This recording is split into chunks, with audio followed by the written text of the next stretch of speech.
ఓడిస్తారా లేదా? ఇంకొక పక్క మహిళల్ని అవమానపరచడం వైఎస్ఆర్ కాంగ్రెస్ పార్టీ డిఎన్ఏలోనే ఉంది.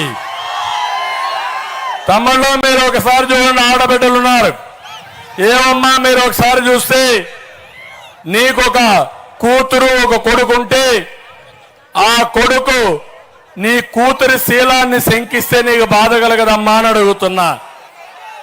అంటే ఒక వ్యక్తి చెల్లెలి శీలాన్ని శంకించే విధంగా ఆడబిడ్డల్ని అవమానపరిచే విధంగా ప్రవర్తించే పరిస్థితికి వచ్చారు. ఇక్కడే నేను చూశాను, ప్రభాకర్ రెడ్డి గారు ఎంపీగా పోటీ చేస్తున్నట్టు ప్రభాకర్ రెడ్డి గారు అజాత శత్రువునా కాదా? డబ్బుల కోసమే రాజకీయాలకు వచ్చాడా ఆయన? కాదు. ప్రజలకు సేవ చేసి మంచి పేరు తెచ్చుకోవాలని ప్రభాకర్ రెడ్డి రాజకీయాల్లోకి వచ్చాడు. అవునా కాదా అని మిమ్మల్ని అడుగుతున్నా. అవునంటే చెయ్యిపై కత్తండి. అలాంటి నిస్వార్థపరుడు ప్రభాకర్ రెడ్డి. ఏ పార్టీలో ఉంటే ఆ పార్టీకి గుర్తింపు తెచ్చే వ్యక్తి. అలాంటి వ్యక్తి మన పార్టీలోకి వచ్చాడంటే నేను గర్వపడ్డా, సంతోషపడ్డా. ఇలాంటి వ్యక్తులు పార్టీకి వచ్చి ప్రజాసేవ చేస్తే ప్రజలకు న్యాయం జరుగుతుందని నమ్మే వ్యక్తిని నేను.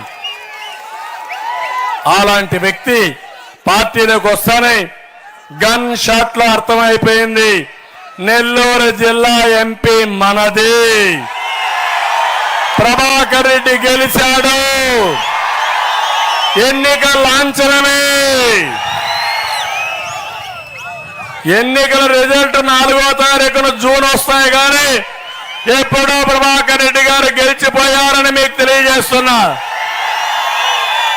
ఆయన మీద పోటీ ఎవరిని పెట్టారో చూశారా? చూశారా? చూశారా మీరు? ఏ2 ఒక అవినీతి పరుడు, పనికి మారిన వ్యక్తి, ఒక దళారీ వ్యవస్థకు నిజ స్వరూపం. నిన్నే ఒక మీటింగ్ పెట్టాడు. మీటింగ్ పెట్టి అడుక్కుంటున్నాడు, అయ్యా భోజనం పెడతాం వినండి బాబాబు ఉండండి. వాళ్ళు అంటున్నారు భోజనం వద్దు, నీ ఉపన్యాసం వద్దని పారిపోయే పరిస్థితికి వచ్చారు. జగన్మోహన్ రెడ్డి నీ ఎంపీ విశ్వసనీయత అది, మా ఎంపీ విశ్వసనీయత ఇది. నీ మీద నమ్మకం అది, మా మీద నమ్మకం. మిట్ట మధ్యాహ్నం మండ టెండలు లెక్క చేయకుండా మేము సిద్ధం ఓడించడానికి ముందుకొచ్చారు.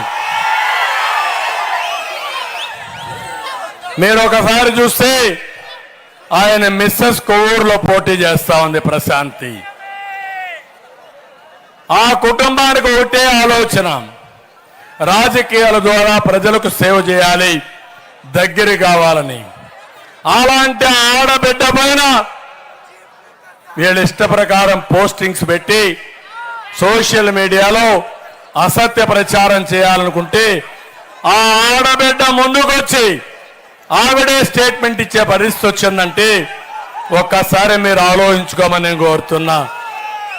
ఒక ఉన్మాదుల మారిగా తయారయ్యారు, అరాచక శక్తుల మారిగా తయారయ్యారు. ఎవరు రాజకీయాల్లోకి వస్తే వాళ్ళ రాజకీయాల్లో ఎక్కడికక్కడ బూతులు తిట్టడం, ఇష్టానుసారంగా మాట్లాడడం అన్నీ చేశారు.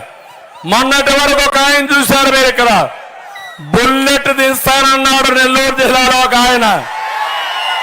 ఇప్పుడు బుల్లెట్ దిగింది, ఒక తన్ను తన్నారు, ఎక్కడో నరసరావుపేటలో పడిపోయాడు.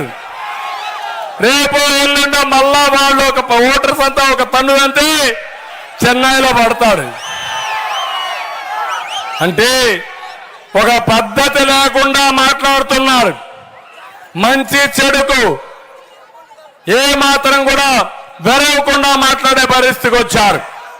అదే నా బాధ. అందుకే నేను మిమ్మల్ని కోరుతున్నా, ఈ రోజు ఈ ముఖ్యమంత్రిని దించడానికి మీరందరూ సిద్ధంగా ఉన్నారు. నేను అదే సమయంలో వీళ్ళని విమర్శించడమే కాదు, నేనేం చేయబోతున్నానో మీకు చెప్పాల్సిన బాధ్యత నా పైన ఉంది. 5 సంవత్సరాలు ఏం చేయబోతామో నిర్దిష్టంగా మీ అందరికీ హామీ ఇస్తున్నా. అన్ని వర్గాలను ఆదుకుంటా, బడుగు బలహీన వర్గాలకు అండగా ఉంటాం, పేదవాడికి తోడుగా ఉంటాం. ఇంకో పక్క మీ ఆదాయాన్ని పెంచి మీ ఖర్చులు తగ్గించి మీ జీవితాల్లో కూడా మెరుగైన జీవన ప్రమాణాలు ఇవ్వడానికి నేను ప్రయత్నం చేస్తా. మా బ్రాండ్ మీకు తెలుసు.